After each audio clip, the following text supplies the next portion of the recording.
if you look carefully inside the stone circle, there's 2 or 3 stones that have scoop marks on them, like the stone has been superheated or softened, and it's almost like scoop marks out of cheese or butter. Huge ones on one of the stones, but small ones on others. And so this suggests that they were doing something with the stone and being able to manipulate it. We have the levitation idea, but we also have this idea of Joseph Davidovitz, who like the Geopolymer Institute, where he claims that the whole Great Pyramid, all the stones were cast rather than carved, and the same principle could apply here. Strangely, there's a tradition that goes back to the 1600s, which we found in this obscure document, that claims that there was a tribe of giants in the area who built Stonehenge as a trophy after they won a battle, and that these giants were able to soften and manipulate stone and turn it to powder, manipulate stone and turn it to powder, manipulate stone and turn it to powder.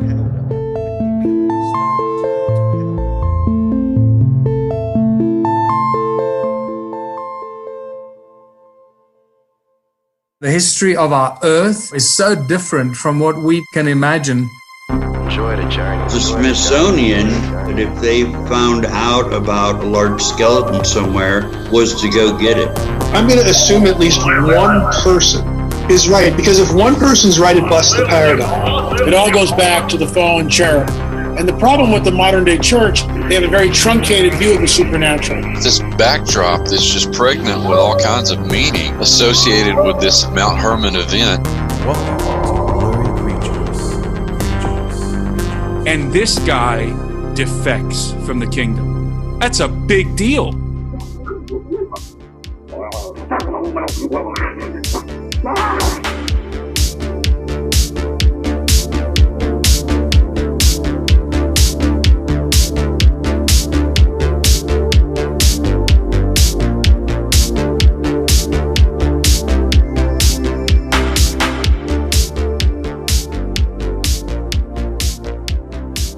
All right, welcome back to Blurry Creatures. I think we've got Jim Viera and Hugh Newman coming, but you never know. Right, Luke? You never know what you're going to get. Yeah, and Jim Viera, of course, from the History Channel Search for the Lost Giants, and then Hugh Newman is a staple in the space. He's been on Ancient Aliens. Both the guys have written a number of books about hidden history, mounds, about the Smithsonian, and now, of course, about giants. The new book coming out is The Giants of Stonehenge in Ancient Britain. So all the way from across the sea. Yeah, I love it. Spent a good amount of time in the UK. There's a lot over there. I wish I would have known about this information, Luke, when I was traveling in the UK. But of course, education is wasted on the young. Yes, it is. Could you only imagine if you went back to school now, Luke, what you would do, what you would study? What would you study? Probably nothing. Probably just stay away from all the propaganda best I could. But here we are podcasting about ancient history, the lost ancient history, and it just gets weirder and weirder. While we're podcasting, a new member comes on. Sean, thanks for joining the team, Luke. What do you think about that? Here we are podcasting, and boom, email, new member. Tell them what they won, Luke. You got an all-access pass to all kinds of weirdness. Luke will call you. I will not do that, actually. If you have problems. Nope. I remember when we were on tour with Hanson, the girls that were in line for the shows said that they would often search through the garbage of the Hanson brothers to find weird items. It's completely normal. Someday you could look out and it won't be raccoons in your garbage. It'll be Bigfoot looking for the evidence. That would be okay with you, right? Acceptable. Yeah. Come on down. I love it. So, hey, one thing I was thinking about, Luke, today, and we've been texting about, is possibly doing some blurry meetups. There's some areas around Nashville, and we might do a day excursion. Yeah, if you want to support this show, go to blurrycreatures.com/members. We had a lot of people come on. Our buddy Sean just hopped on board right now in the middle of this show. Be like Sean, guys, and get on board. blurrycreatures.com/members. Get access to unreleased episodes, early episodes, and the long episodes, as well as maybe this blurry meetup we're gonna do here in the Nashville area, and a Facebook group where you can chat and ask questions for previous guests. We have fun there. And we just had a members chat as well. So lots of perks. If you become a member, we try to include you. And we love it. And you guys are awesome. So let's get Hugh and Jim on the show.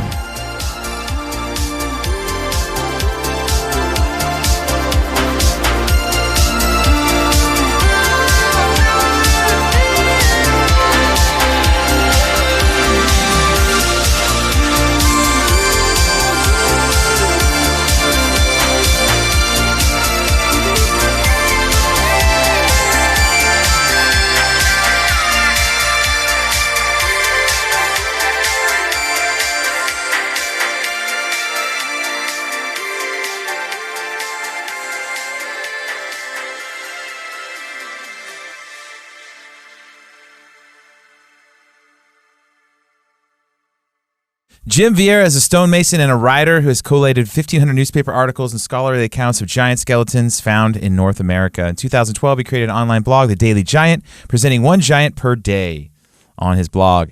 He's a star of a History Channel show, Search for Lost Giants, with his brother Bill. He presented at prestigious TEDx events, got his lecture controversial taken down, like we hear all the time, just like Graham Hancock and all the others in this space. He lives in Asheville, Massachusetts. And Hugh Newman is an explorer, megalithomaniac, author of Earth Grids, The Secret Pattern of Gaia's Sacred Sites. He is a regular guest on History Channel's Ancient Aliens, as well as Search for Lost Giants. He's been all over the world, speaking at events in the UK, Malta, France, Peru, Egypt.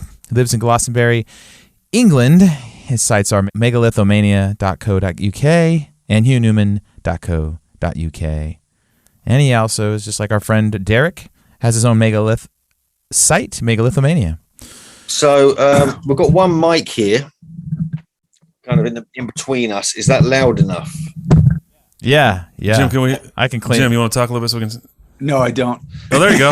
Oh, you sound good. I just want to make sure we can hear you. Yeah, my name is Jim. My name is Jim. Nice to see you guys. Two Jims. All right, fantastic. This won't get confusing. All right, welcome to the show, guys. Thanks for coming on, Blurry Creatures. We're happy to have you guys here all the way across the pond. Yeah, what do you guys think about Bigfoot? That's the question we ask everybody. It gets us into this creatures conversation, and it seems to be the most popular of all the creatures seen to this day.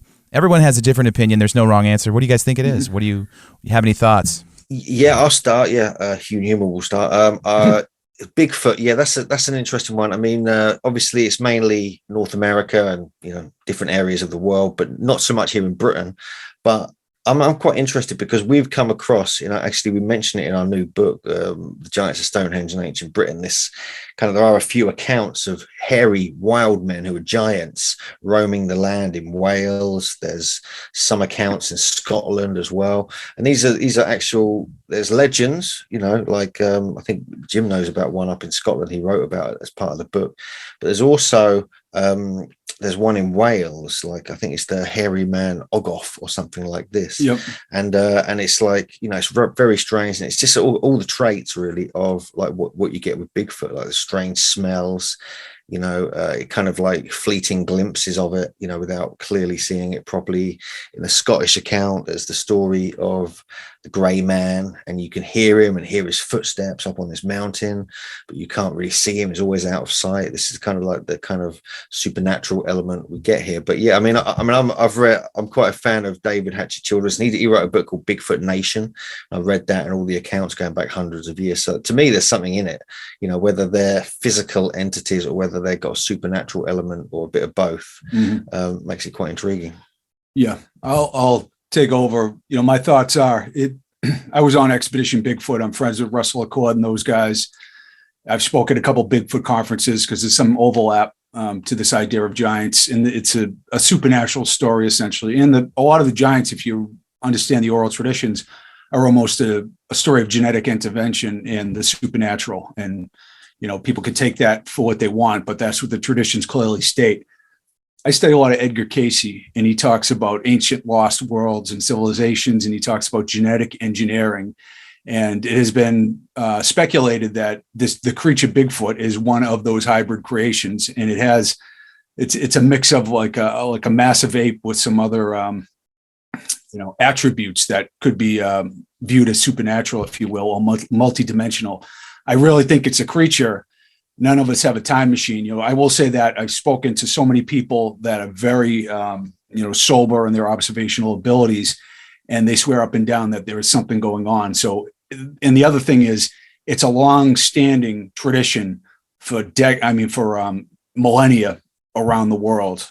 So that it's not just like a 1970s phenomenon, if you will. So that to me grabs my attention when the indigenous people talk about this being. And we know that the Native Americans have lots of myths and legends about this creature as well. I love it. That's kind of what we've heard on our show a lot. We've talked to just about everyone that is in this Nephilim space. You guys have been in this space a long time, and I know that you go on a lot of shows, you go on a lot of podcasts, and a lot of this information gets recycled. You're writing new books. What are some things that you guys feel like are missing from the discussion when it comes to giants that hasn't been kind of regurgitated and just thrown out there time and time again? Mm-hmm. you have some new thoughts or new ideas that are?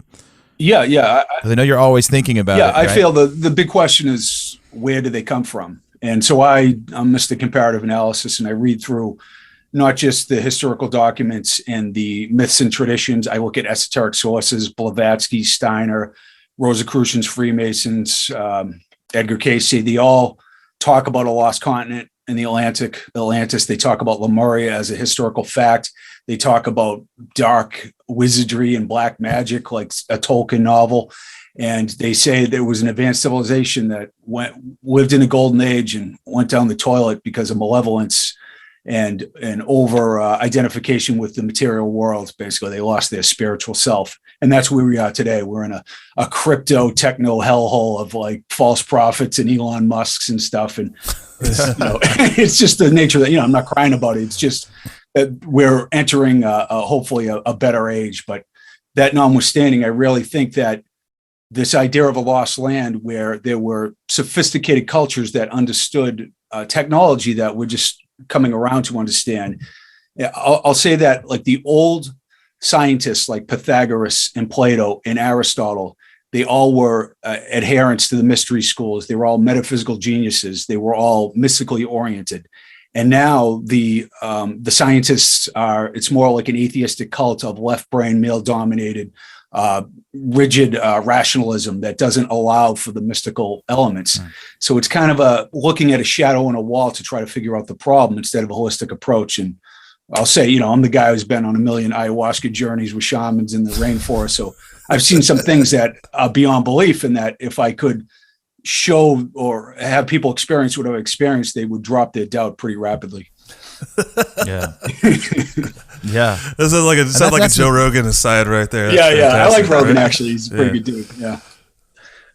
No, I love that. I mean, I think you have a good point. The Enlightenment, in a lot of ways, it took all the supernatural out of the mainstream conversation, right? It started to secularize, and really, the scientific revolution as well. It really it just ignores or completely attempts to sweep under the rug anything that has anything to do with the supernatural. And it hasn't done us any favors. If you see the side effect of that overly draconian rationalism in the scientific world, our world is lacking in any kind of answers. And that's why there's so much interest in, the stuff you guys do and what we research, because it's kind of the metaphysical component that drives a lot of alternative research. Like, were there cultures and ancient civilizations that understood the metaphysical?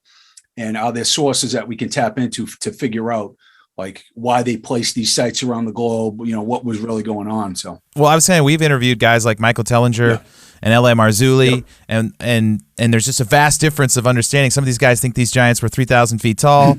Some of these guys think they don't get over 8 foot tall. Where you guys land? Where are you in this camp? And yeah, well, in our books, we're very strict on, like, giant size. We don't document anything under 7 foot for starters.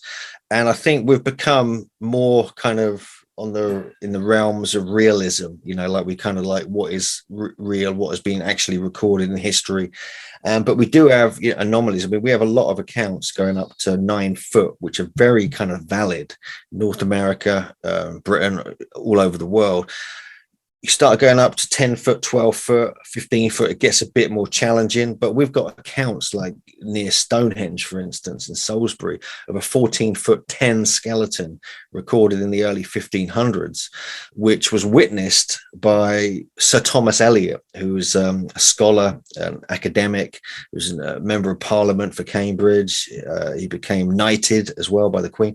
And we also have William Camden, who wrote the Britannica books as well, and John Leland, these are all well-known scholars and writers and authors at the time, all witnessing this and writing about it. So it's really hard to kind of not take that seriously. So that's, to me, that's like a validity, when you get that kind of them kind of people talking about this, and that's 14 foot 10. So therefore, that means it's a possible reality to me now, because when we realized that, certainly when putting this book together, and so when you go past that, I mean, we've got one that's 21 feet tall. That's the tallest one we feature in the book. There's actually one which is like 60 feet tall, but we think that's just someone's got odds mixed up with feet, so we haven't really kind of pursued that one. But so you've got to like take this seriously. I mean, there's too many accounts. I mean, North America, we've got like 1,500 accounts going up to like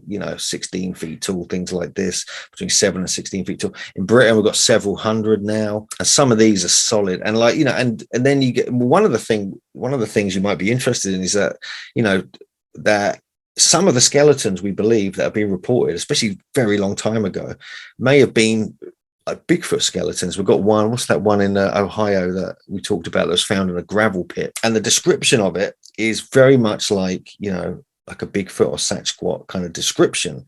It wasn't a burial as such, it was just found. And so that this kind of had very kind of long arms, strangely long arms, a huge jaw, and some other features that don't seem like they're human. And so it's little things like this we spot when we kind of go through our research, when we're researching for books such as this. Yeah, we've heard all kinds of weird stuff on our, like ones with horns, like cyclops, and there's like dwarves have been found, little people. No. Well, the hobbits have been found in Indonesia, 3 foot tall human cousins back about 50,000 years. And actually a second set of remains was found about 900,000 years old, and they're even smaller. And then the Denisovans were found in 2010. They mated with us and Neanderthals. The teeth were so large, they thought they were cave bear teeth. And they recently just found the Dragon Man skull in China in 2018, analyzed it, came up with a scientific paper, a team of anthropologists at the University of Beijing. And it's like the largest Homo skull ever found and analyzed. And it is a human cousin, at least 146,000 years old. So a lot of the science is verifying these claims. Of course, people want to say, want to look and analyze a 10 or 12 foot skeleton. And I agree that you're not going to get the general population in until you have that scientific evidence. That being said, I think us and many others like Ross Hamilton, Greg Little, Andrew Collins have firmly established a royal class of 7 foot to probably 8.5 foot tall Native American chiefs in North America, and the similar royal class in the in the UK. But anthropologists in the 40s, 50s, and 60s have verified this, like Don Dragoo, the head of the Carnegie. These over 7 foot Adena chiefs had massive jaws, massive skulls. He even called it the Adena jaw. And then there's accounts all over the country where the laborer puts the jawbone over his face, and they occur in the British Isles too. So in an era of inefficient communication and like these voluminous archaeological works or town and county histories. And then the Smithsonian's own ethnologists found 7 and 8 foot skeletons. One of them found in 1873 in Alton, Illinois, a 36-inch circumference skull, which is utterly outrageous, probably a 9 foot 10 foot individual. And so I think we firmly established that, but I'm really interested in the real story, frankly, which is a much broader, more metaphysical, more supernatural story, I believe. So I will never be taken seriously as an academic source.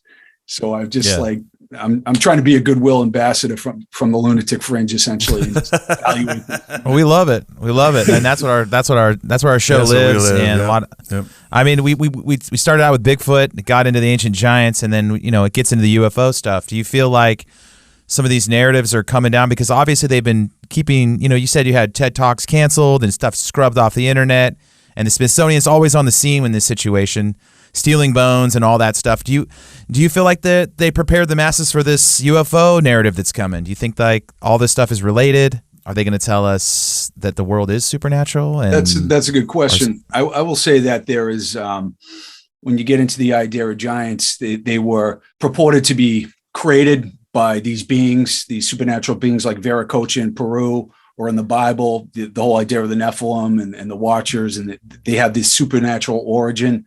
And they were destroyed in a flood by Vieira in Peru, as well as in the Bible lands. And there's all these biblical connections to the British Isles as well. And the Native Americans, they have the same kind of, there's like malevolent cannibalistic giants. Then there is benevolent wisdom keepers in a royal class. Then there's strange anatomic anomalies like double rows of teeth or 6 fingers and toes. And the entire world is littered with giant hands and feet and rock art. Isolated Pacific Islands, all of the United States, of giant hands and feet with 6 fingers and toes. The giant of Gath in the Bible has 24 digits. So there's a lot of these connections to this idea. And you got, elongated skulls and things like that.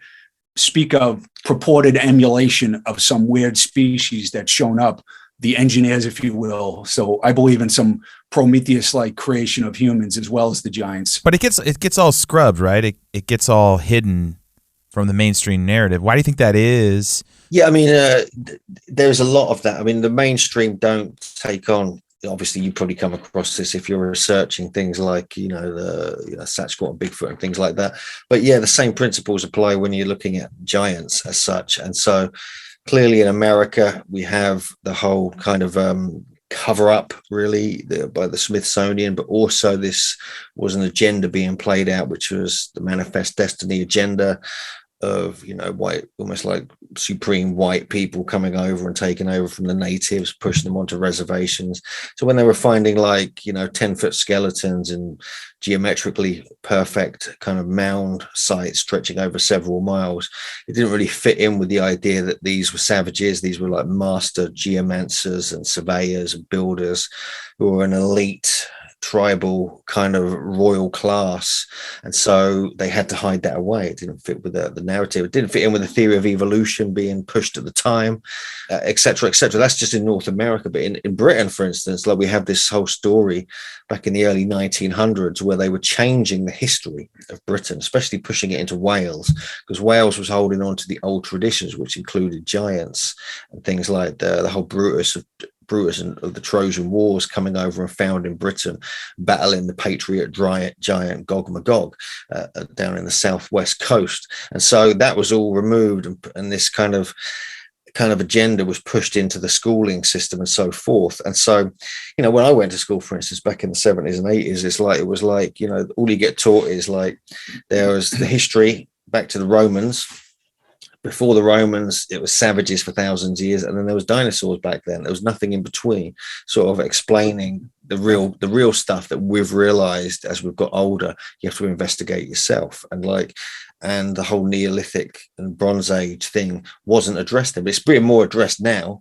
But this is where a lot of these so-called giant discoveries lie. This is the era we're talking about. So yeah, it messes it up. And also, you just kind of look at, you look enough into the records, all the stuff's there. That's what we kind of specialize in, really, digging out the old accounts, digging out the stories, digging out these excavations that have been, hushed away and pushed away. I mean, there are 17 accounts of 7 to 8 foot tall giants. It's found in Smithsonian's own annual report of the late 1800s, and yet several years later they denied they ever existed, and they were wrong. It's like, hang on a sec, 17 accounts in your own reports, your own excavators discovering this, and they're all wrong, you say? So you have things like this, they're covering up, trying to dismiss their own findings. That's like an impossible margin of error, right? You can't mess up that many times. I mean, who you got running your stuff, right? It's analogous to these other ideas that have been verified by science, like the Clovis barrier has been shut down. There was just a new find in New Mexico of 23,000-year-old footprints that were found, human footprints that pushed back the age of Homo sapiens in North America. The Younger Dryas event is this cataclysmic event that has now been verified by science. Göbekli Tepe, Karahan Tepe, we have civilization that goes back 12,000 years, highly sophisticated. So it has taken a long time to get there. And the guys like Graham Hancock and Randall Carlson have been beating the drum for 20, 30 years and catching so much heat. But now the claims have been verified. There's not a lot of apology letters. Right.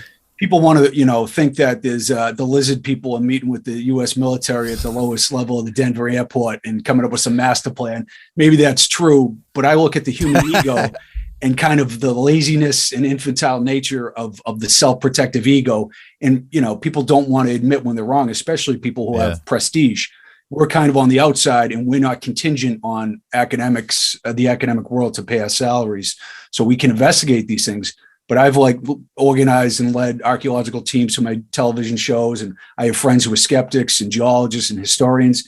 And they just don't, they find me this fascinating creature because we can talk about these things, but they never talk about this amongst their colleagues. They really do not give it the slightest amount of veracity. So when Hugh and I go back into the historical records, we find this treasure trove of documented evidence. And it's not like, we've got some supernatural abilities. It's that we are willing to look, collate, and bring forth this information. It's all there for anybody to see, frankly. Yeah, and you guys have the best accents from any team in there. It's like, hey, Hugh, can you talk a little bit about, because I haven't heard a lot of what you were talking about, a little bit about the prehistory in Britain. I mean, your book is about Stonehenge and about giants in UK.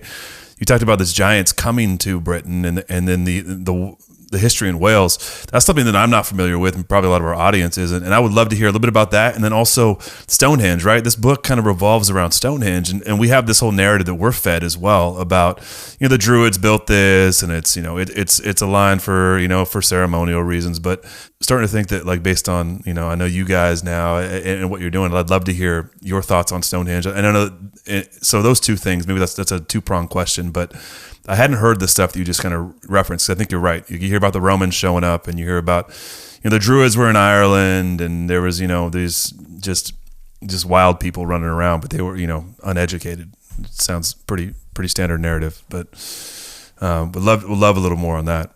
Sure. Yeah. Well, one of the things we get into the very first part of the book is the founding of the British Isles. And this is almost every foundation story, every kind of creation myth, and kind of, like patriotic story.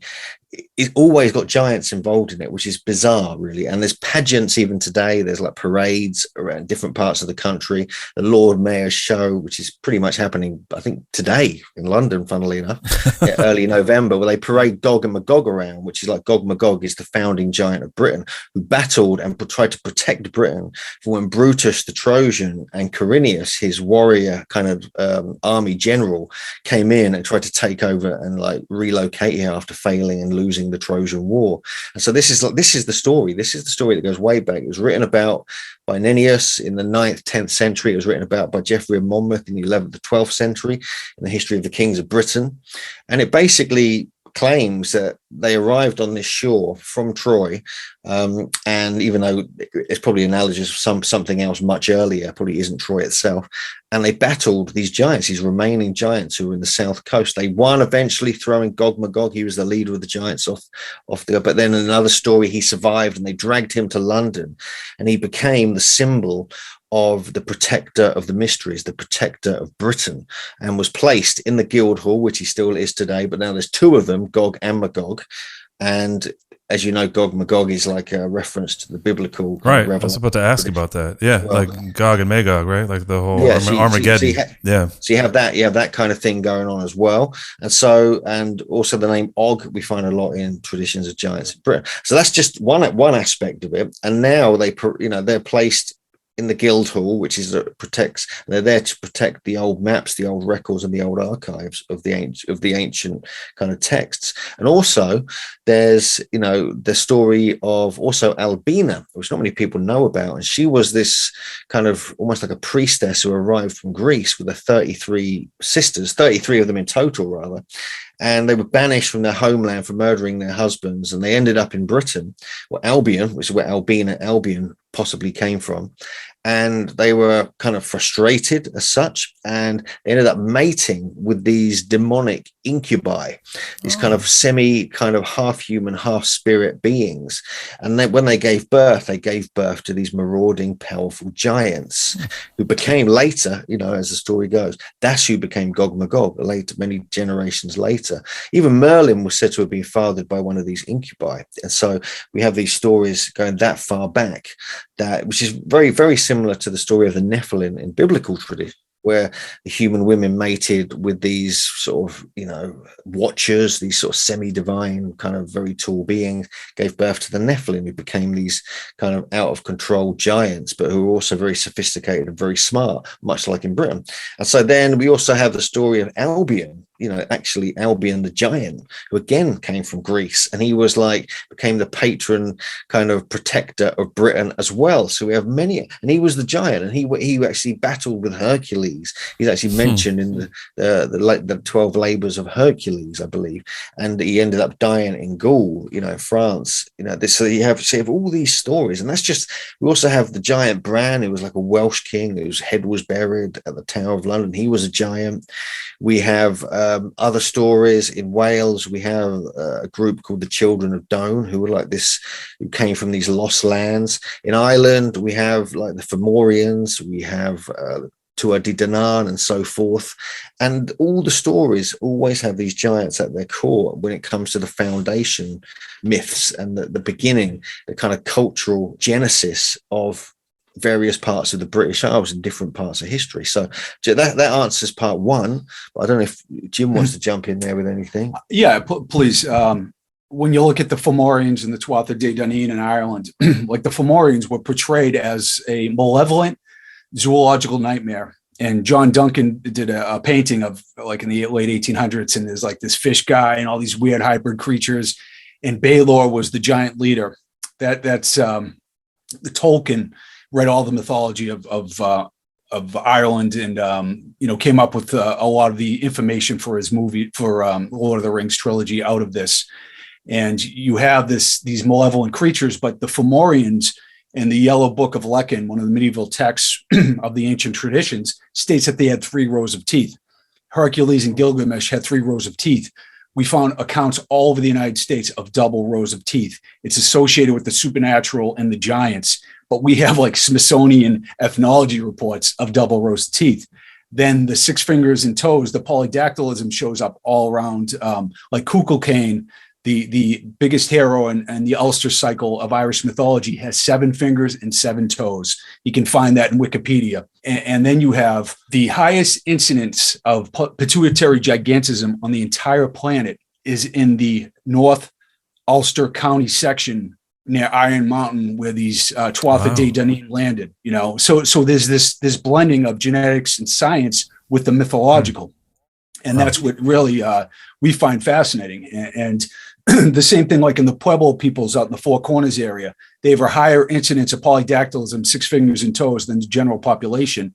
And I have friends like Clifford Mahooty and others that are Zuni elders and Hopi elders, and they always talk about the lost continent in the Pacific and the giants and the supernatural androgynous gods who show up, who had extra digits.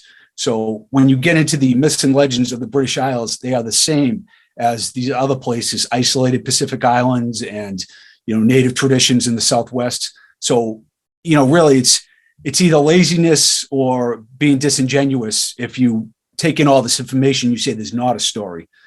We get this feedback, I'll quickly say, of like somehow this idea denigrates the idea of possibly civilization being older. It denigrates the people of Egypt and Peru and the indigenous people, and it takes away their culture. And it's like, no, it's the same story in the British Isles. Right? The Tuatha Dé Danann are connected to the construction of Newgrange. So it's a story that we're just parsing out through oral traditions, and the kind of denigration and the marginalization that academics do to oral traditions, I would say, is kind of like a backhanded swipe against that, really salient information. What I think is fun is when you go back and research history now with all this in mind, you find the giants are related to almost anything you study. Like Gog and Magog, I was reading something the other day about might have been connected to the Great Wall of China. There was some connection there, and I don't know. But I was trying to find more about it, but I couldn't. But speaking of Genesis, like Jim, you're a stonemason, you've worked with stone. Is that something that kind of got you involved, like started your own beginning of, when you have a personal experience with working with stone, you probably are like, these megaliths are not.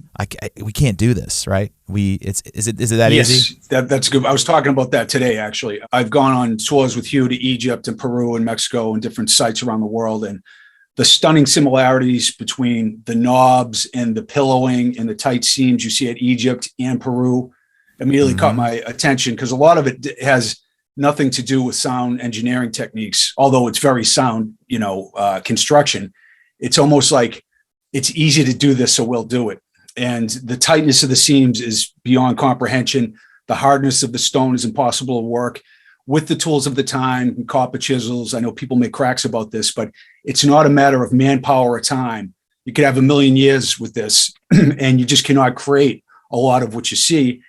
And, I have engineering expertise as well. And I just, I don't know. If people could understand from my vantage point, like an archaeologist or a geologist, they would understand that, it's just kind of beyond comprehension, some of the megalithic sites we see.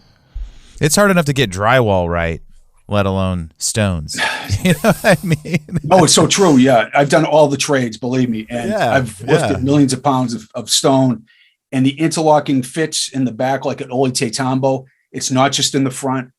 There were so many aspects that are kind of mind numbing that, yes. And I take that expertise and deal with other stonemasons and discuss these things. And we all conclude the same thing, basically. A lot of people on our show say sound resonance is involved with the construction of these. Do you guys subscribe to that, or is that something you guys have looked into?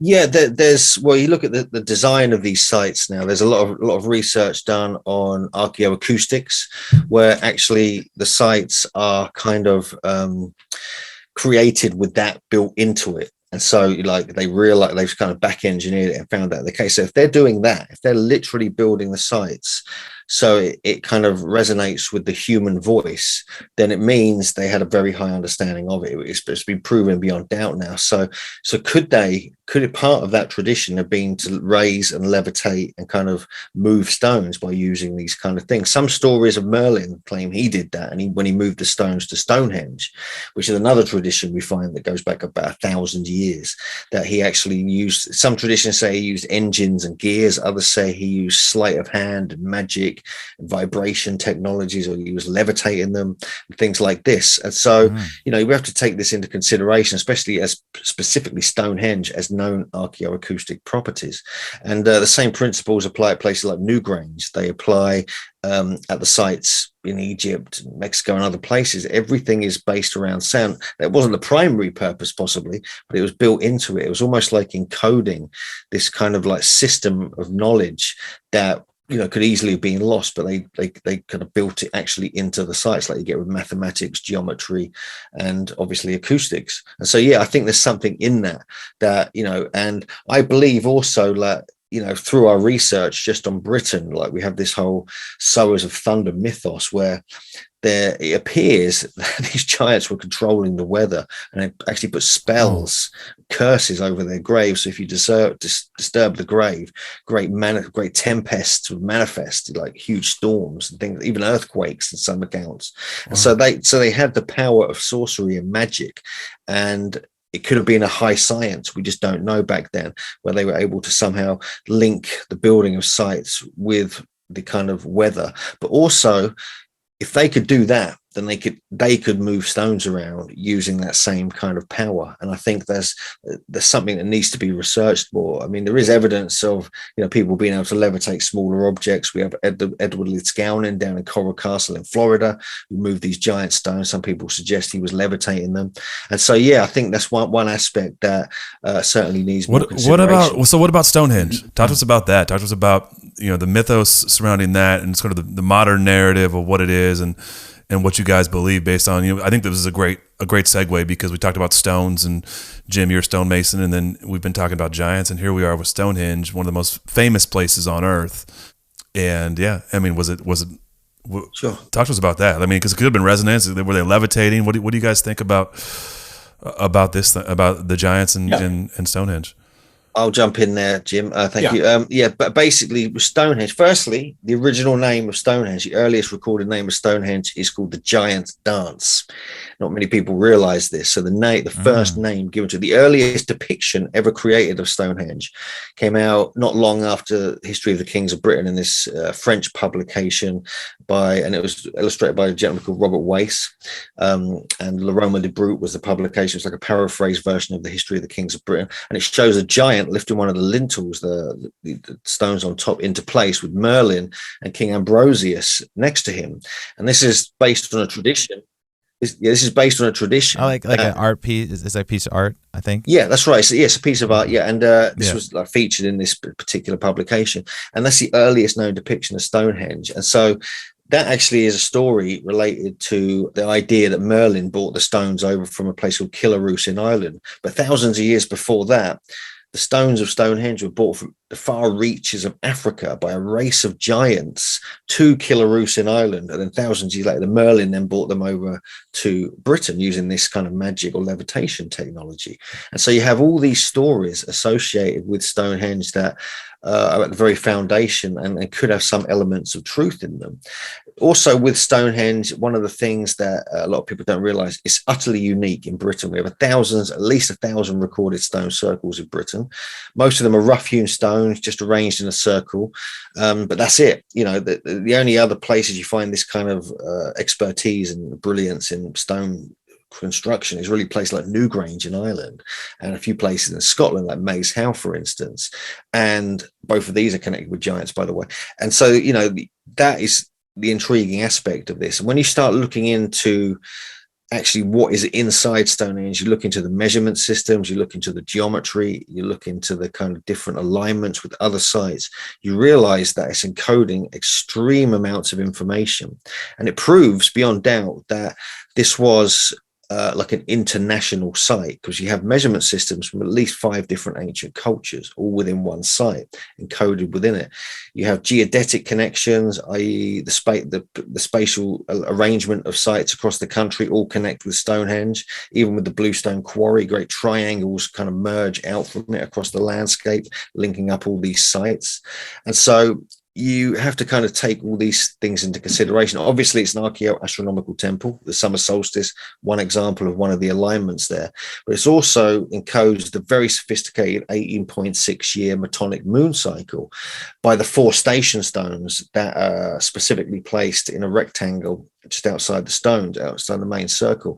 Now, this only works at this exact latitude. If you were to move it like 10 miles north or 10 miles south, it wouldn't be a rectangle. It would turn into this kind of rhomboid shape. And so it had to be at that latitude to take measurements of the moon at that specific latitude. So it's very, very interesting where it's placed. What's even more interesting is that the placement of Stonehenge was noted and recorded by 3 huge pine like totem poles that were placed just next to where the site is now, like literally 20 yards away from the stone circle, 10,000 years ago, 8,000 BC.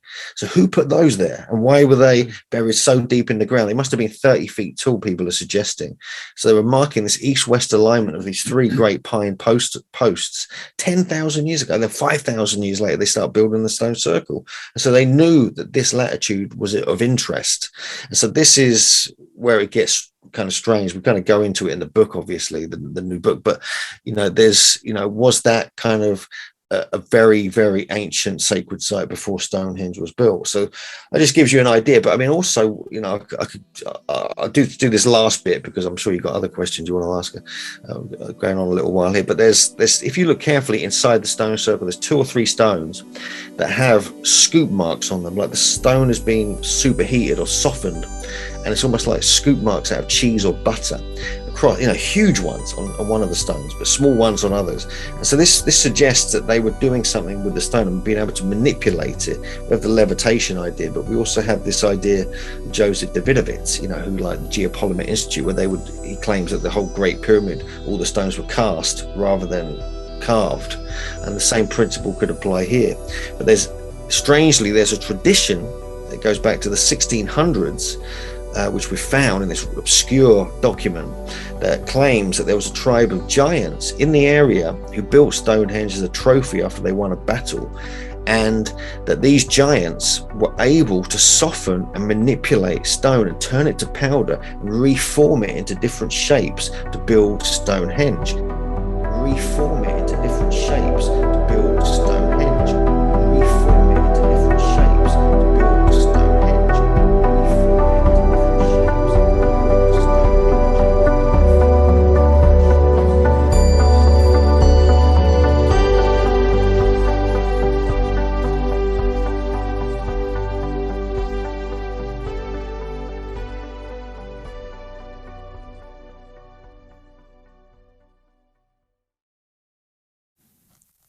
Yeah. We've posted a few videos of like what happens when you take like sand and you put it on a sound resonance and you just turn the frequencies up and all the different shapes it makes. I mean, it seems like there's something there for sure. It's funny when you talk about creatures, you don't think you get into the megaliths, but we do. What about you, Hugh? How did you get into this? Obviously you know, when you're working with stone, that would get you in, Jim. But what about you, Hugh? How did you get obsessed with this? With these topics? I don't know really. I mean, I just kind of got obsessed. You know, I used to be subscribed to like the Unexplained magazine here in Britain, but back in when I was young, tiny, and I became obsessed with the paranormal, supernatural kind of stuff. That's what kind of drew me in. Crop circles drew me in as well. They drew me into this idea of the sacred landscape, these earth energies. And then I realized something just clicked, that, oh, these megaliths is what I need to be looking at. And it kind of opened up this whole world of history that was not taught at school at all. None of the good stuff that we've been talking about was taught at school. None of it was in any universities. They make archaeology study really boring here, and so you have to go in this from your own perspective, from your own passion. It just grew from there, really. And I'm now an obsessive megalithomaniac. That's what we call ourselves, where we just kind of go around the world now, not just Britain, just hunting down these sites, finding obscure sites, and more often than not, they're related to these giant myths and stories attributed to as being the builders of them.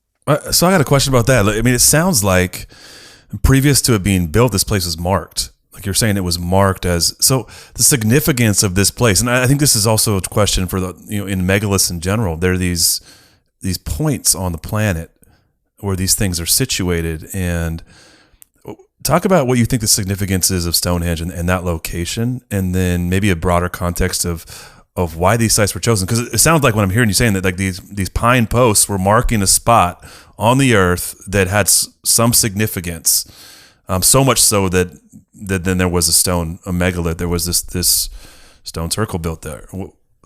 I think this area where Stonehenge is, and the town of Amesbury. There's a site called Blickmead as well. There's a few other areas, a few other spots here. This is known to go back to 11,000 years. And so and it was continually inhabited, right up until relatively recent times.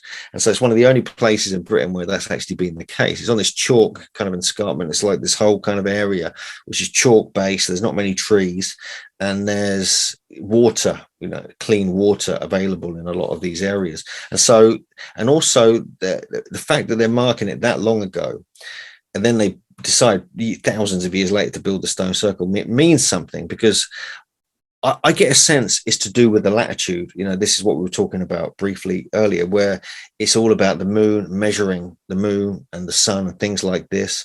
There's even a kind of natural feature in the ground along the land, which almost marks the summer solstice sunrise as well, which was then built into the stone circle. The whole this huge kind of earthen, possibly stone avenue, which stretches about 5 miles across the landscape, changing direction and heading down to the River Avon in Amesbury, where they found a stone circle at the end of it.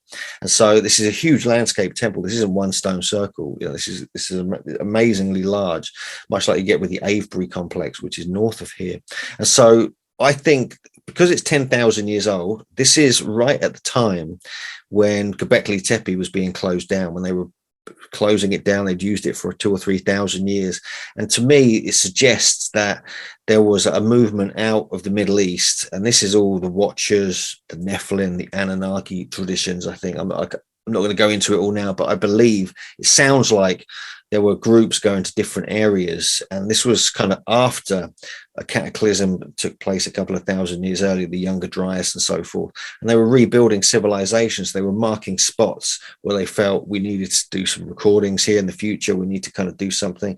Let's mark this spot. There was already a community here probably as well, which they probably worked with. And so I think it's something like that. But it's also, you have to understand that these sites are also chosen because there's something special. It's like you said, there's a power spot. There's something that the native people, would have noted. And so they felt it was energetically special. It could have had some kind of light phenomena taking place there. It could have had some kind of energy emanating from it, which they kind of became obsessed by.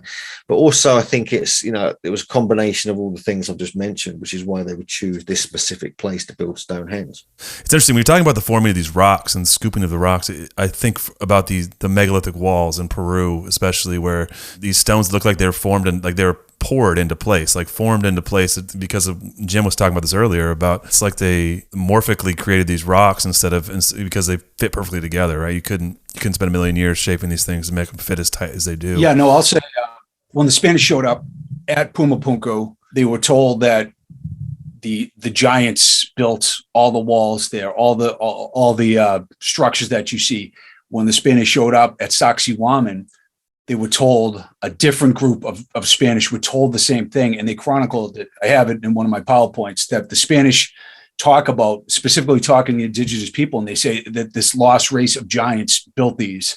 And Edgar Casey, in fact, says that those megaliths, as well as Egypt, were built with sound and light and levitation technology. Whatever you make of that, he specifically states that. And Percy Fawcett, who was looking for the lost city of Z, was one of the first ones that said, It looks like the stones have been melted. And that's what it's like they were turned into liquid form and then molded and placed almost. That's what I take away. And there are like millions of miles of super tight seams that you can't get an electron through. This isn't just like, oh, that's tight fit. And you can really see the Inca stuff that's kind of nice, but not nearly as nice as the older stuff behind it. And I found no evidence where I saw Inca, like in staircases and other niches and stuff, like from a stonemason's perspective, like, oh, the Inca, that work was done before this older stuff, so I really have analyzed it. And, at the end of the day, I just believe that these esoteric traditions have something to do with, lost races and giants. Yeah. Associations are everywhere, Baalbek and Non-Madal. You have these megalithic sites. You have a giant mythology, and then you have giant bones that were uncovered and verified, like in American Geographic Society and Non-Madal in the 1860s. They found like 8 and 9 foot skeletons there that were documented by Captain Charles Coffin from Nantucket, and stuff like that. And you're like, wow, all these points of evidence are blending together. One question I have often on this show is that, the giants, it's just like a broad term, the giants, right? But the Bible, there's 36 tribes of giants, and it sounds like each tribe has a specific thing. Over your guys' years of study, what do you think differentiates the tribes of giants? And do you think they're like crushing different dynasties, rebuilding them? And there's these markers, and then they rebuild these stone structures, and then they're repurposing things. Are they working together at all? Or are they just, is it all out war? Are they eating each other? What do you think? I think yes to all of those things. I think you nailed it. You just all right, wrap it up. I mean, it's just so confusing because it's just such a broad term, giants. It's like, it's a good point. I know, like, once again, Edgar Casey talked about giants being part of the population of Atlantis, and that's a stretch for some people already, but we're in an open-minded podcast. We just talked about that last episode. Yeah. Oh, really? Oh, yeah. So we said little people in 10 to 12-foot giants existed on the lost continent of Atlantis in the middle of the Atlantic.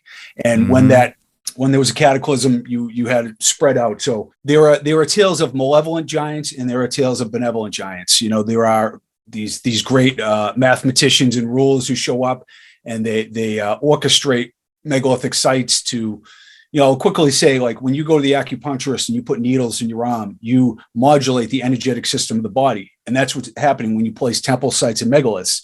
You're bringing it into harmony for peace, for abundance, for fertility. And this kind of benevolent megalithic science was in effect all over the British Isles and other places. But then you have the Fomorians and these marauding giants who are portrayed as cannibalistic, and you find it in Peru and Mexico and the United States, the Bible lands, and the British Isles. It really, there has to be some truth to it. None of us have a time machine, but you can't have this many traditions in these isolated pockets of civilization, including Australia, New Zealand, isolated Pacific Islands, Easter Island, on and on. And they're not, it's beyond coincidence. It just, you know what I'm saying? I don't give a shit about the 100th monkey or even the collective unconscious. There is no way to describe this other than there was like a lost mother culture. And there was some reality to these strange concepts we're talking about. And, sober and reasonable people aren't supposed to engage in these conversations. So, Where's the whiskey? Yeah, right. I mean, and I grew up hearing the stories of the Bible, and you hear these stories of like God commanding, Joshua and Caleb to wipe these people out. Well, it would make sense if they're eating everyone and they are just a complete race of evil, cannibalistic parasites, so to speak. Right? Giants in the Bible are mostly assholes, basically. There's some okay ones. That account is interesting though, because you have the Joshua's campaign of the Promised Land, and you have the scattering of these giant tribes, and then you have the lore of the giants show up in Britain, and they show up in South America, and It's almost like they were taken off and kind of scattered to the corners of the earth.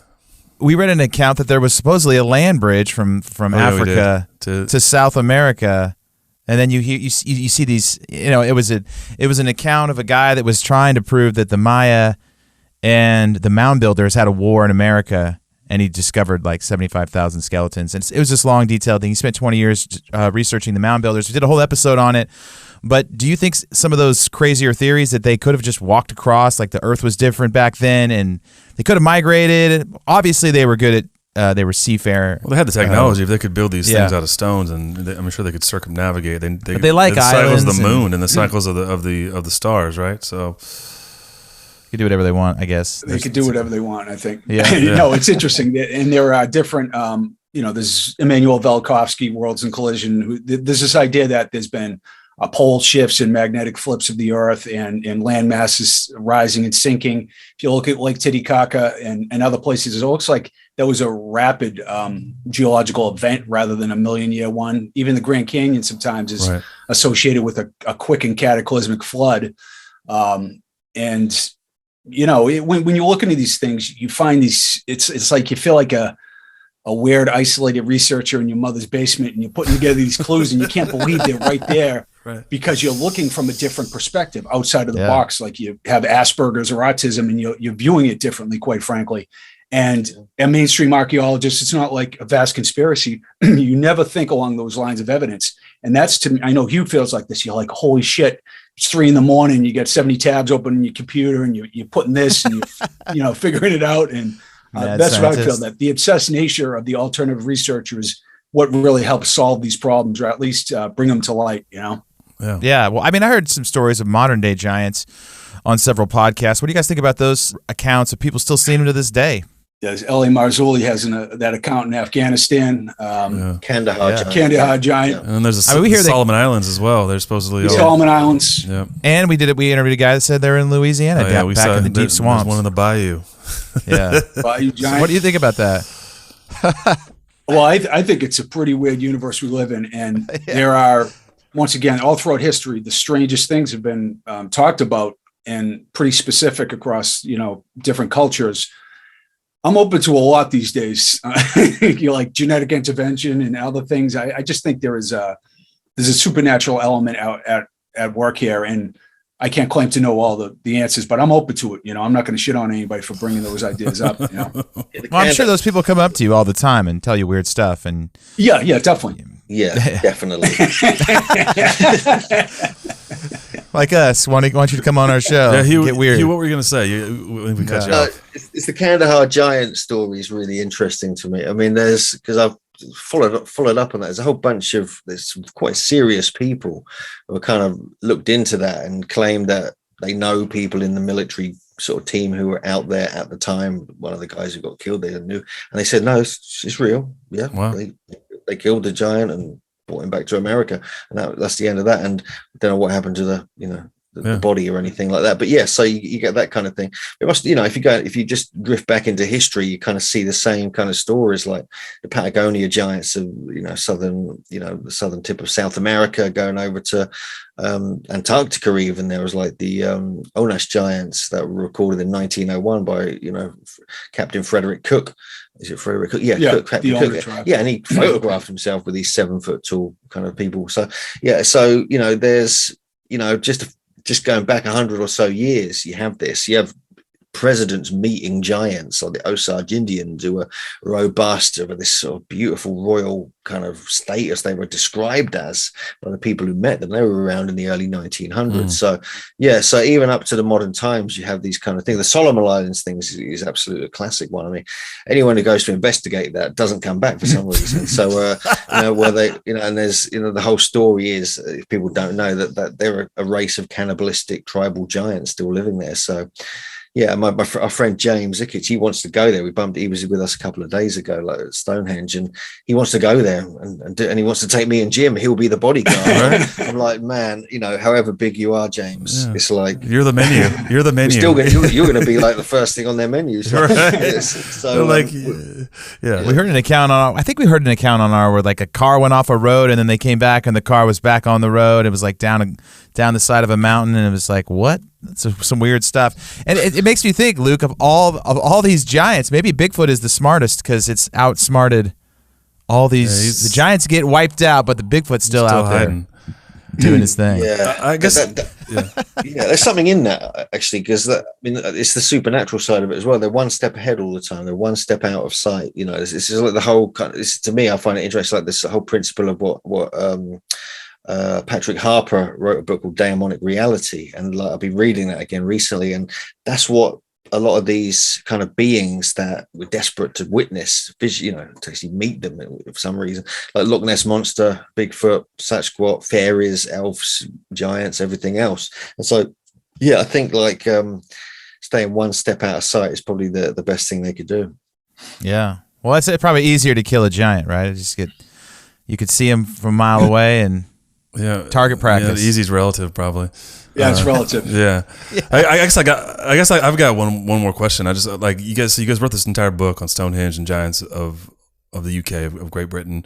What was the most surprising thing you guys found, or maybe the most eye-opening, or what was the one thing you point to where was like, man, this was the craziest or most interesting thing that we discovered in the process of putting this together? I can go first on that. I'd say it's the extra row of teeth associated with the mythological giant race that showed up, the highest occurrence of gigantic pituitary gigantism on Earth in northern Ulster County, and the extra digits associated with giants in the British Isles, and the massive jawbones that fit over the face, like Hugh and I have found in basically every state in the United States. So it really solidified this idea that, whoa, you have the same story by these sober individuals being found in the British Isles, and the mythology matches up with these strange and specific anatomic anomalies. That, to me, and the pituitary gigantism. So you can point to this genetic, maybe there was some interbreeding and it was a genetic rejection, and it caused a pituitary condition where you get a tumor on your pituitary gland and you grow giant. But you can't get around the fact that in Ulster County you have this super high incidence of this gigantic disposition. Yeah. So that to me was the kind of the clincher that, wow, there is really a story here, because it's so specific. Yeah, sure. Yeah, I mean, agree with Jim. I think some of the points he kind of stunned us and kind of like, drove us on really. But again, I think I'm coming back to this, when you're finding these incredibly sophisticated scholars, members of parliament, you're finding these academics at the time, knighted by, the kings and queens at the time, witnessing 14-foot, 10-inch tall skeletons near Stonehenge, and just matter of fact documenting them, putting them down, but that's just the tip of the iceberg. We've got probably like 20 or 30 more very well-known people who were like either doctors or surgeons. They were well-known. They would not make this up. There was multiple witnesses, even to a point where the royal family were involved, going back to almost 1,000 years, to the Glastonbury giant that was found in Glastonbury Abbey, which they thought was King Arthur, where there was, so things like this. But the other aspect of it is the Sowers of Thunder mythos, this thing where, and this is recorded right up until recent times, if you go and disturb or desecrate or try and dig up the grave of a giant, like a giant's tomb, sometimes a megalithic site, if it's associated with giants, there's supposed to be one buried there, great storms will manifest. And like some of the descriptions we've got are from very well-known people, again, doctors, like upstanding members of society, that this actually happened. This appears to be like magic actually occur when disturbing the graves of these giants. So things like that, you can't just dismiss them. There's too many accounts that that are by very well-known, very classy people who would not ruin their reputation by making this up. And then you've got actual kind of magic manifesting when you disturb the graves of these giants. And when you look into the myths, they all say they were sorcerers and magicians. They had control of the weather. They were shamans. They all say they were sorcerers and magicians. They had control of the weather. They were shamans. They all say they were sorcerers and magicians. They had control of the weather. They were shamans. They all say they were sorcerers and magicians. They had control of the weather. They were shamans.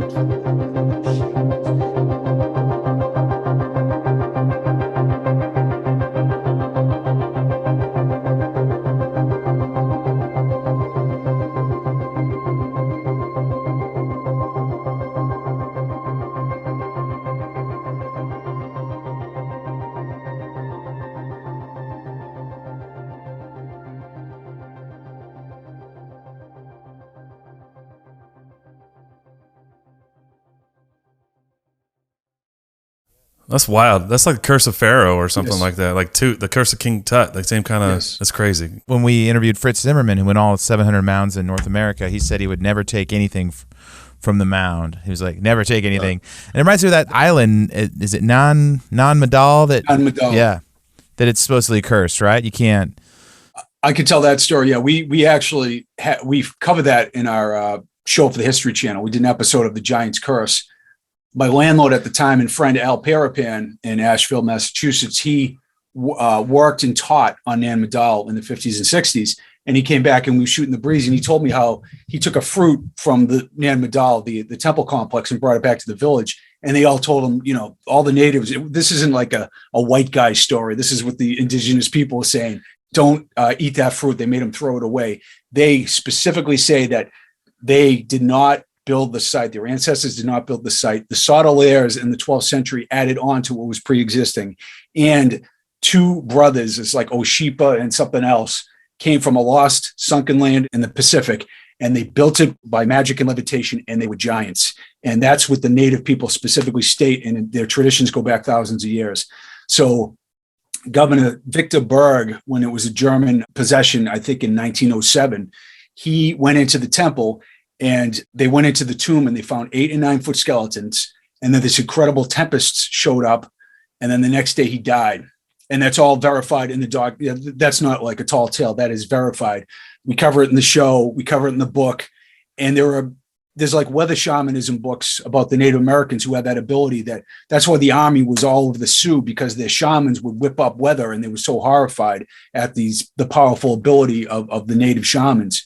And these stories are all around the world, but especially in the Native American cultures, it's not, you can view it as supernatural, but they are just using like a science we don't understand of divination and the understanding of the elements. And what Hugh was saying, when you understand it, it's like these sites were like capacitors of energy that was stored. So you break into them and there's a ley line, there's water, there's specific energy and stone used. And, you know, it explodes energetically to create this effect. So you could say, oh my God, it's the mummy's curse. But there are scientific reasons to describe that. And it's the megalithic lost science at work that we are coming around to understand now.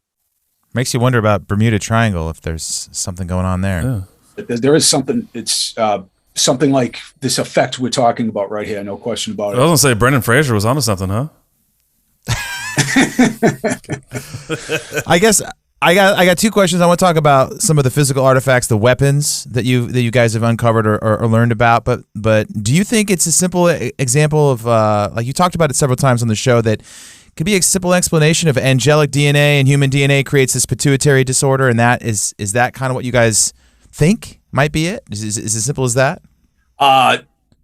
Theoretically, yeah. No, I think there's a supernatural element. Not that it's simple, but you know what I mean? Yeah, not that it's simple, but I have come to the conclusion that humans, as well as giants and different and hybrid creatures, are a side effect of some genetic intervention. I really do. I'm not anti-evolution by any means. I'm not anti-science, but it seems like there was an intervention of some sort. And that's me comparing the Sumerian texts with the Kichi Maya sacred texts, with the Viera culture and all the legends of Peru, the Native American legends, all the wisdom keepers I've spent time with, and all the religious documents say that, you know, Enki and Enlil in Sumeria, or Veracocha or Fuxi in China, there are all these gods that create out of the clay and genetic material. They create humans, they create giants, they are master geneticists. And if you read into the Dogon mythology in Mali, Africa, they say that there are these gods from the Sirius star system that, you know, so you can get the extraterrestrial angle to it. And I'll just say, the universe is so incomprehensibly big, and all it does is produce life. It's like that after there was a show where, you know, like after the cataclysm or something like that. But you know, anyways, like in a parking lot, grass just grows up and breaks through the concrete. Right. You think that that we're the only intelligent life in the universe. It's just an infantile orientation. So I've come to that conclusion, not because I want to sell books or be a freak. It's because I've read all the ancient sources and they all ring true, and they're so specific. We don't have any books, but we are weird, so yeah, we got that going for us.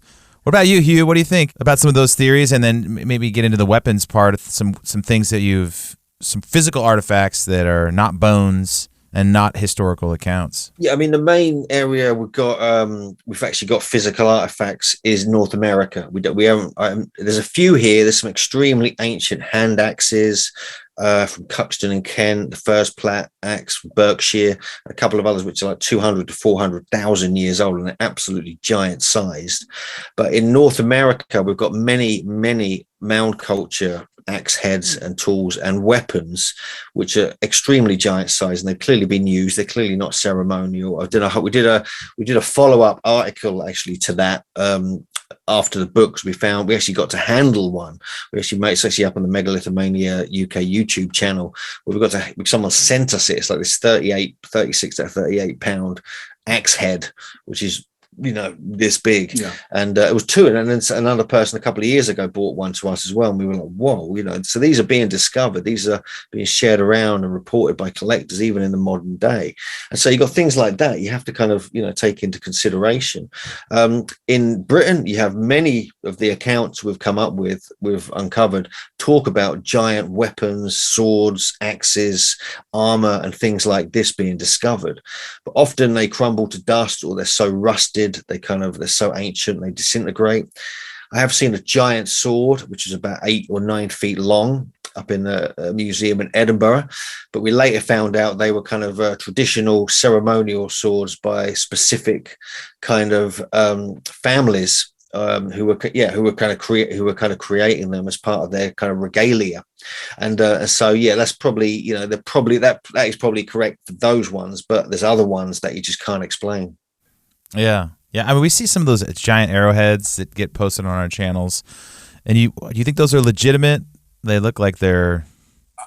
Yeah, I think so. I mean, they're huge. I mean, they're big. I mean, this would be like a giant, like a tree flying at you. You look into the early explorers in North America. That they, in our book Giants on Record, we do a whole chapter called Early Explorers, and we look at all the Spanish, British, and other kind of cultures coming into America, and they're often battling and at war with these giant Native Americans, and they talk about these 8 foot tall warriors with giant bows and arrows firing at them, and and things like this. And so you can't dismiss that.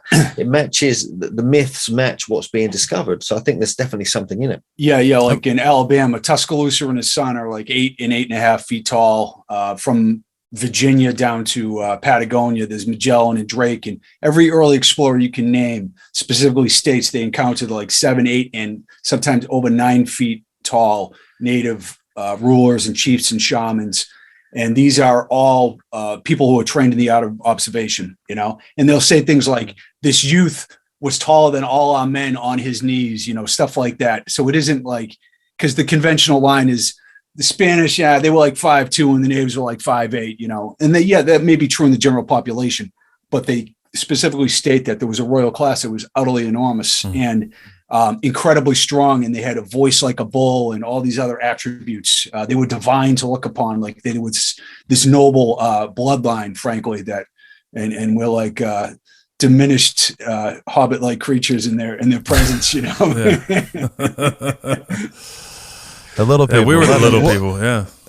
Well, gentlemen, what are your guys' future plans, and what do you guys hope to accomplish? What are some of the goals you guys have? I mean, I know in some of these spaces it just gets fascinating with curiosity, but what do you guys want to do and accomplish, and then maybe toss out where people can find you and get involved? Sure. Well, for me, it's like, I think, with the giant stuff, I mean, I never intended when I set out in this kind of realm of ancient mysteries to be writing books on giants, to be honest with you. It wasn't in my kind of mindset, but it's too compelling to ignore. And I'm quite sensible. I'm quite level-headed. I'm not like a crazy kind of conspiracy theorist or anything like that. I've had elements of that in my long, deep past, but nowadays it's like, and so it's just such an interesting subject, which is like, to me, it's like a missing chapter of British and worldwide history, really. And it's not been opened up enough for me. I want to know more about it. So you get into it and you kind of start uncovering. I mean, there's some of the places, resources and, documents we've uncovered. We've got stuff in our book that's never been published for sure. A lot of it, a lot of stuff we've got in our book has never been published. It's only seen the light of day in obscure academic journals, sometimes in Welsh, sometimes in Latin and things like this. And so we get obsessively kind of research crazy for that kind of thing. So my goal really is just to, provide and like all this documentary evidence, put our analysis on top of it without pushing an agenda onto it. We're not like believers. We just think this needs to be looked at and we put it out there in a very coherent, very thoughtful way. That's kind of where we're at. And for me, I've got future projects. I've got a few more books on the go I'm going to be working on. I've got one on pyramids I'm going to be working on, which fascinates me. Jim and I are going to be doing a worldwide giants book in a few years' time. We're going to have probably a little break from giants. We've been on it for so long now. And but we've also been offered to do a small book on giants by this wooden books company I work with. So endless amounts of things. But for me, I'm an explorer as well. So I've got a lot of places I want to visit. Yeah, I'll say that I'm interested in the Lost Hall of Records. Edgar Casey's Lost Hall of Records, purported to be under the power of the Sphinx. That's an investigation, I think.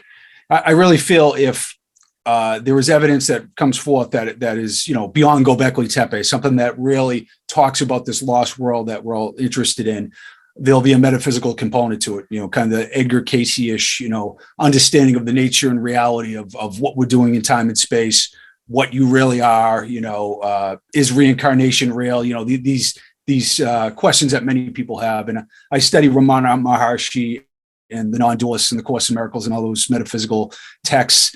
And I started reading all the non-dualists when I was like 13 years old. I read, the Upanishads and Lao Tzu and I was like a 13-year-old kid. So it's in my DNA to be metaphysically oriented in this lifetime. That's what I feel. And I think, I like to point people in that direction and not be dogmatic about it.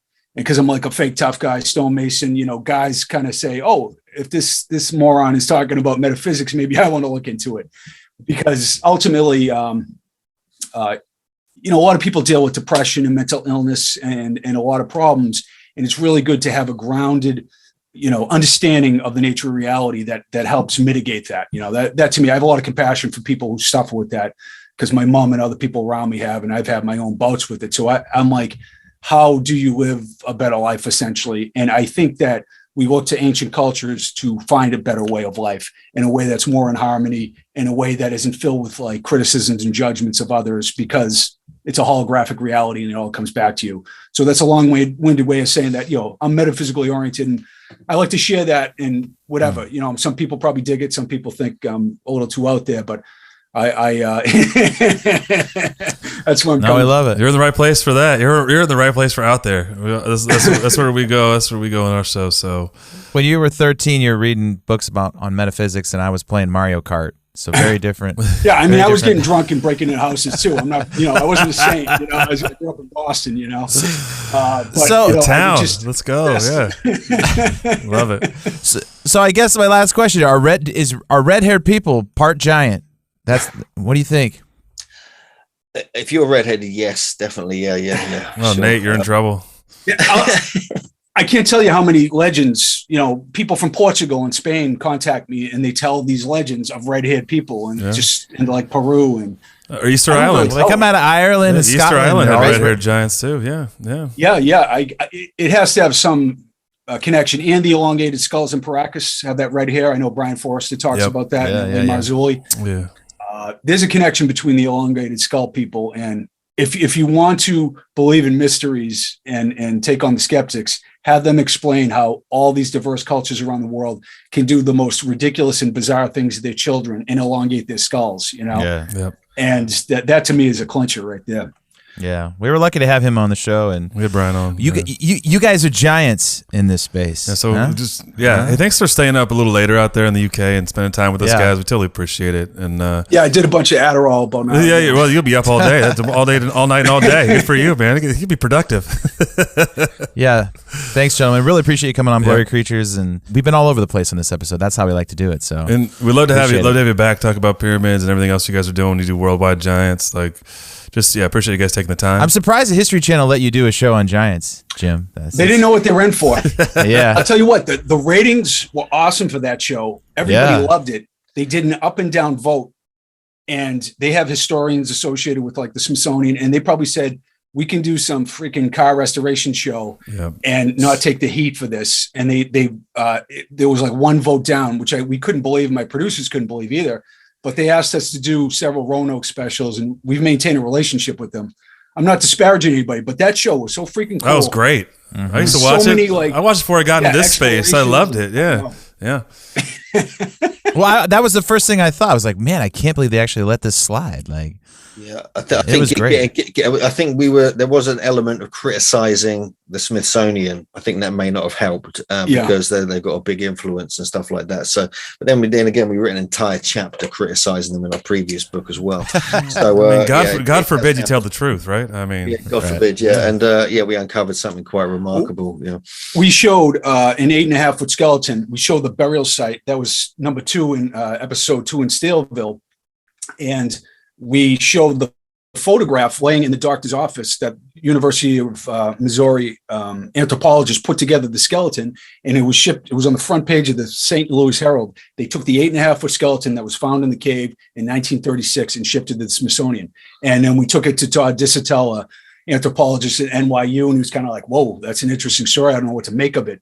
So I can't imagine that sat well, because they claim that the largest skeleton they have is a 6'3" Sioux Indian with acromegaly, with pituitary gigantism. So I'm not saying there's a vast conspiracy, but there's no question that there was zealous, racist lunatics who ran the anthropology department, like Dr. Hrdlichka, for many years. And he was the guy, giants and no more, and you're all lunatics. And he was a real zealous prick. And you have people like that have a real chilling effect on these ideas, so it doesn't have to be a room full of white guys with cigars, but there's definitely some conspiratorial aspect. You're not saying there's a mass conspiracy, but there was one, right? That's I mean, just on our show alone, we've had 3 or 4 people email us and say, I dug up some giant bones with my grandpa, blah, blah, blah. And I'm like, come on the show. And they're like, no, don't want to come on the show. People don't want to talk about it. They don't want to talk about it. They know. In America, it's kind of illegal. There's like the NAGPRA Act, the Native American Graves Protection and Repatriation Act. So there's like a lot of reasons not to. But yeah, I understand that. I mean, we got people contact us, but then they wouldn't do anything with it, even though they claim they have bones and skeletons. But yeah, I mean, it's a similar principle here, really. I mean, we've got limited amount of actual physical, although there is a couple of museums that have actual bones and 7-foot skeletons and things like that. So there's, like I say, there's just too much evidence and too many witnesses to, deny existence. Well, gentlemen, appreciate it so much. And we've learned a lot of things on this episode. Of all the beasts out there, Bigfoot's the smartest. Luke, he's the smartest. Yes, that's factual. He's the stealthiest, at least. We know that. Exactly. Definitely, Well, guys, he's managed to last this long. Well, thank you, guys. Yeah. And have a Guinness from the source for me, huh? Gosh, I haven't been to Ireland in 5 years, but I know you guys are in England, but if you get over there, we're down south. Let me know. I went to Newgrange actually when I was there. I thought the place was fascinating. I know we didn't really get into Newgrange much, but the place was really interesting. We get to go inside of it and all that. It was crazy. So. Well, thanks for having us on the show. We do appreciate it. Yeah, I mean, what you're doing is really great, and it was. We got connected by D from Derek. Think Marvel. So I want to mention him. He does good work as well. And Derek, just so people know, the book, if they don't know, I'm sure you mentioned this already, is The Giants of Stonehenge in Ancient Britain. If they just Google that, they'll find us. They can just Google me and Jim as well. We've got tons of videos on the Megalithomania YouTube channel and things like that. And they can contact us easily through these different means as well. If they got any giant bones they want to send us, things like that. Send them on. Send some to us too, because we're looking as well. Appreciate you guys so much. We'll let you know when this comes out. We do a lot of video promo and we make a bunch of graphics and stuff, so we'll send it your way if you want to post it. No big deal either way, but we appreciate you guys a ton. Thanks for staying up and coming on our show. Awesome. Good to see you guys. Thanks, Take care, man. Appreciate it. Take care, guys. See you guys.